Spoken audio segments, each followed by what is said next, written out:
The story begins with a family happily living their lives, but little did they know that just a few minutes later, something terrifying was about to happen. While the couple was engrossed in their conversation, they suddenly heard screams and shouts from outside. When they both left the house, they saw a commotion. People were fleeing their homes as if something terrible was about to happen. Jason and Beth noticed that their neighbors were also panicked and hurriedly evacuating their homes. Jason asked the neighbor, "What's the reason? Why are you leaving?" But they were in such a hurry that they didn't respond. They also noticed the neighbor's son packing up his belongings. When Jason asked the child, "Where are you going?" the child replied, "One of my father's friends is a government official. He said that a very dangerous virus has spread that turns a normal person into a monster." But then the child's mother arrived and grabbed him and began to lead him away. Jason asked her what virus the child was talking about. The child's mother replied, "Now is not the time to tell you. Take your wife and daughter and get as far away from this town as possible." Hearing this, Jason and Beth became extremely alarmed. Without thinking, Jason loaded his family into the car and began driving out of town. But on the way, they noticed that the neighbors who were fleeing were returning. This made them even more anxious. Further down the road, they got stuck in traffic. When Jason and his family got out of the car, they saw that the police had blocked the only exit from the city. Helicopters began hovering in the sky. People were being told that a deadly virus had spread in the city, and they should return home quickly.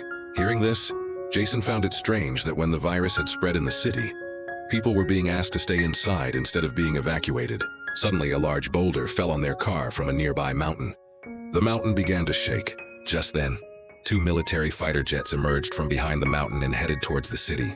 These two fighter jets began raining bombs on the entire city, reducing it to ashes. Jason's wife, Beth, immediately realized that if they had listened to the police and returned home, their fate would be dire. The fighter jets then began moving toward the people on the street. This caused a stir among the people. Everyone realized that the government wanted to kill them. They began running for their lives. But Jason and Beth realized that no matter where they ran, the fighter jets would hit them. Just then, Beth looked back and saw a school on the mountain and thought that would be a good place to escape. Jason, Beth, and Joey began climbing the mountain toward the school. Behind them, the fighter jets began dropping bombs on the people on the bridge. The three of them ran quickly to the school, and luckily they found a tunnel there, and quickly entered it just seconds before the bomb exploded. As soon as the bunker door closed, a powerful explosion occurred above. Luckily, the people were under the bunker and survived. But what puzzled them was what kind of virus it was that forced the government to kill everyone in the city. They couldn't understand anything. They simply knew that if they wanted to survive, they should live quietly in a bunker.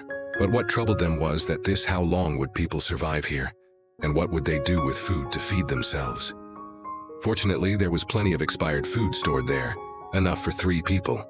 Jason's wife Beth was deeply worried. She began to think about their daughter Zoe, wondering what they would do if she got sick. Beth had also hurt her hand while closing the door, causing a deep cut. They were both worried that the virulent virus might have attacked their bodies as well. But now wasn't the time to think about that. They had to secure the bunker so that no one could open the door from above. Jason locked the bunker door tightly with an iron chain and decided that they would live their lives in hiding. But life underground wasn't easy. Every day they had the same food, muddy water to drink, and in their free time they played cards. They were completely cut off from the outside world. After spending so many days in this bunker, they were becoming increasingly cramped. But what could they do? If they went upstairs, they wouldn't survive. This life made Jason's family feel like the end of the world. Joey asked his father, "Dad, how long will we stay here?" Jason had no answer. He simply told his daughter, "We'll go out only when the virus is gone."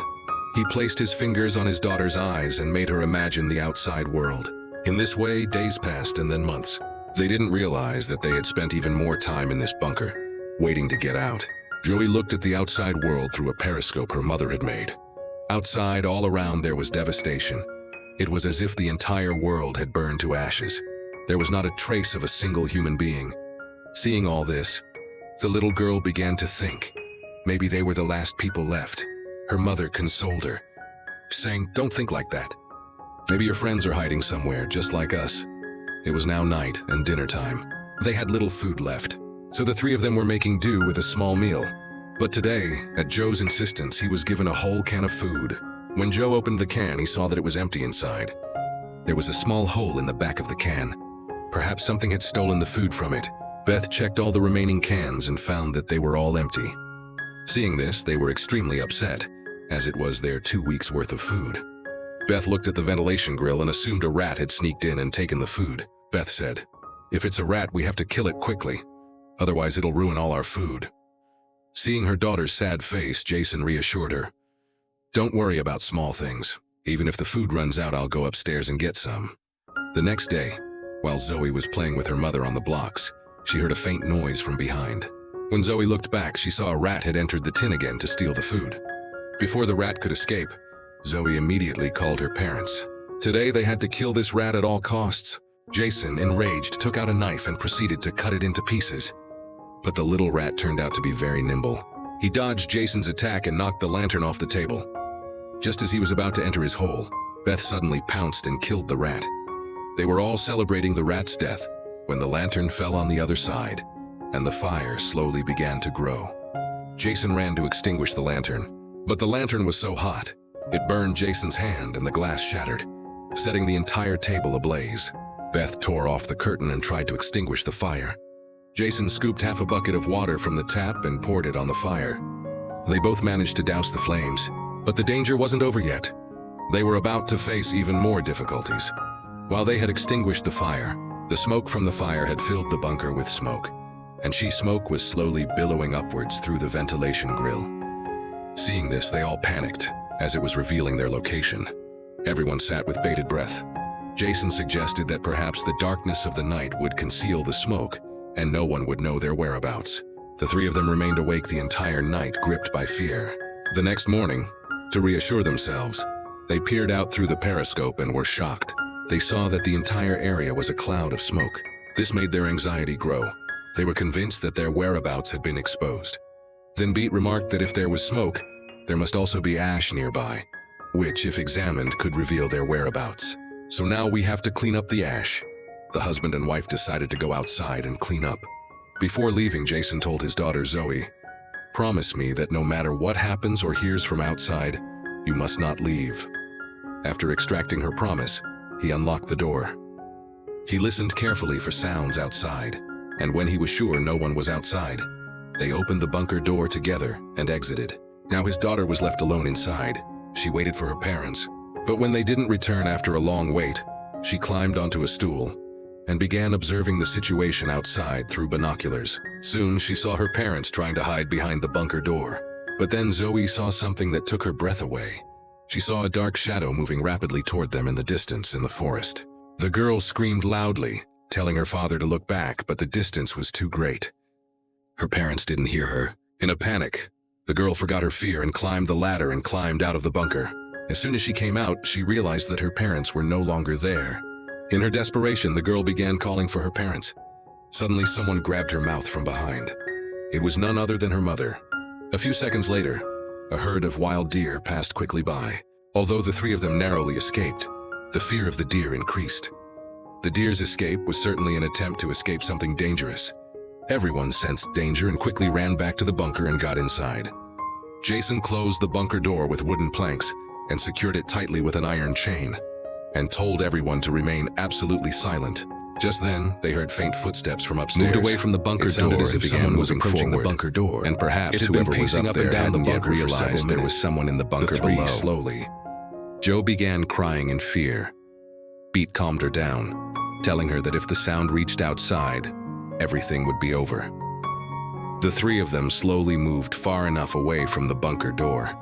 They were moving so that even if someone opened the bunker door from above, they wouldn't be seen below. But then, the rope of the doll Joey was carrying got caught in a screw. The screw slowly began to loosen. This left Jason and Beat breathless, as the rope was connected to the sound switch on the doll. Before he could do anything, the screw came out with a jerk, and instantly, voices began to emanate from inside the doll. Jason immediately ripped the doll apart and broke the speaker inside. But it was too late.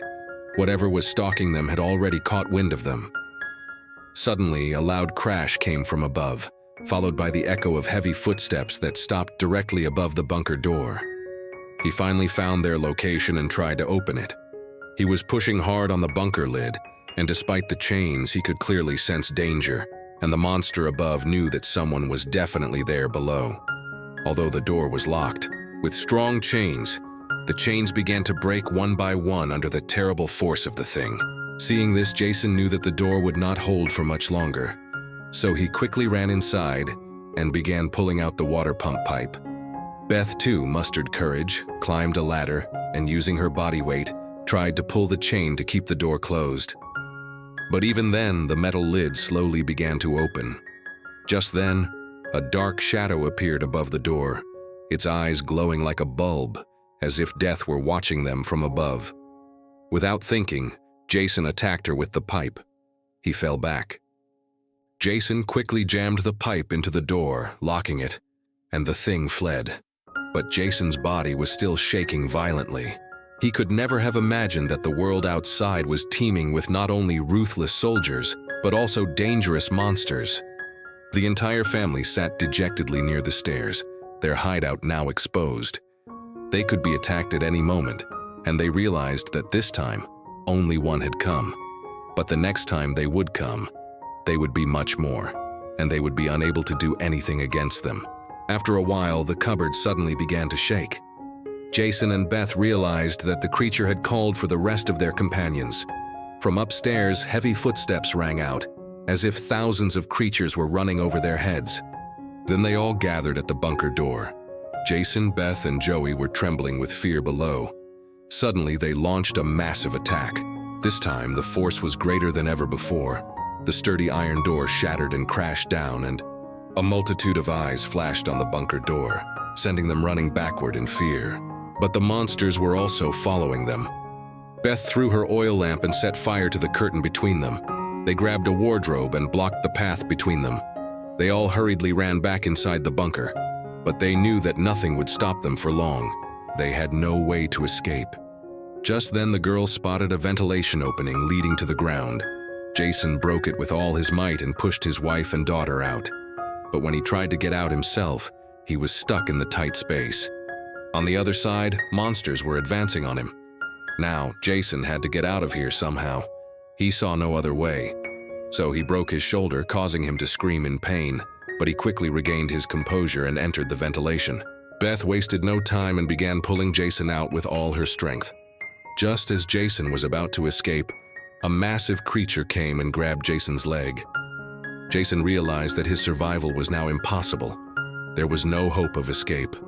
Jason looked at his wife and said, "No matter what happens, don't let anything happen to Joey." The next moment, the monster dragged him into the bunker.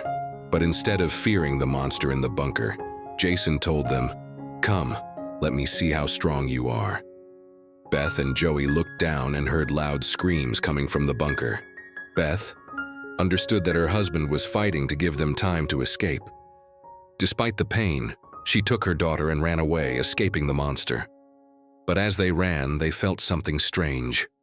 They noticed that the highway that used to open to the outside world was now covered by a high wall.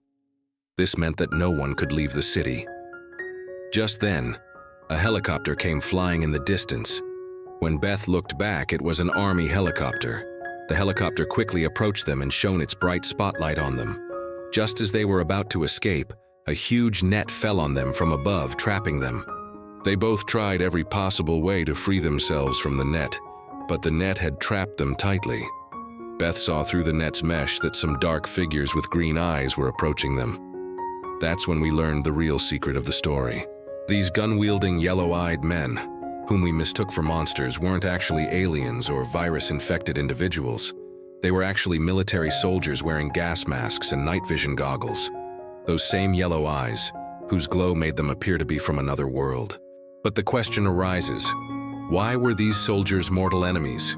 You'll discover the full story in the remaining bit of the story. Beth and Joe were now under the control of these soldiers. One of the soldiers took out a large injection and injected them into their necks one by one. When their blood was tested, it was discovered that they were also infected with the deadly virus. This meant they were a threat to the planet. They were now to be killed. In fact, when the virus first spread, many people in this small town were already affected. They were already infected. This virus spread through the air and spread rapidly from one person to another. Infected people didn't even know they were sick, and the government had no antidote to stop it. The government had no other option but to kill those infected. Beth cried, "Please let my child go." When Beth realized that these soldiers wouldn't even spare her little daughter, she was completely enraged. Black marks began to appear on her face, but before she could do anything, a fountain of blood erupted from a soldier's neck. It was none other than Jason, who had returned from the dead. In reality, Jason didn't die in the bunker. He lost control and killed all the soldiers there. He was extremely angry at that moment. His face was covered in black marks, his eyes red with anger, and his strength had increased exponentially, making it clear that he was no longer the same Jason as before, but rather a different version of himself. He lunged at the soldiers, killing them. However, he couldn't stop the bullets from the hot weapons and fell to the ground. When the soldiers moved toward Beth and Joe, they had already escaped by breaking through the trap. The soldiers searched for them, but they didn't realize that Beth had also transformed into a demon. She hid Joe inside a car and began fighting the soldiers herself. She killed several soldiers and then fell to the roof of the car, struck by gunfire herself. His daughter, hidden in the darkness, witnessed all this. Seeing her parents' condition, she too became enraged and lost her temper. With one leap, she knocked down a soldier, shattering his mask, and was about to kill him when Beth stopped her just in time. She didn't want her daughter to become a predator. Beth calmed her down. Gradually, the green in the girl's veins vanished, and she transformed back into a human. But the soldier wasn't so fortunate. His safety mask had been broken, and he was slowly becoming infected with the virus. Jason, on the other hand, was in critical condition. Looking at his daughter's face, he passed 2 fingers over her eyes, and Jason closed them forever. Just then, another helicopter arrived. Beth ran with her daughter. They passed through a pile of junk and entered a tunnel. Then a light caught their eyes. Looking up, they realized it was the little boy from the neighborhood we saw at the beginning of the story. Then they both followed him. The boy led them to a cave-like tunnel, where the boy's parents and many others were hiding. In reality, there were people infected with a virus just like them. To survive, they were forced to live in darkness, like rats. The virus was dangerous but not fatal. It would exert its greatest force on an infected person's body when they were frightened or unable to control their anger. But in reality, these people had learned to control themselves. They considered the city's soldiers demons, but in reality, they themselves were demons. With this, the story ends.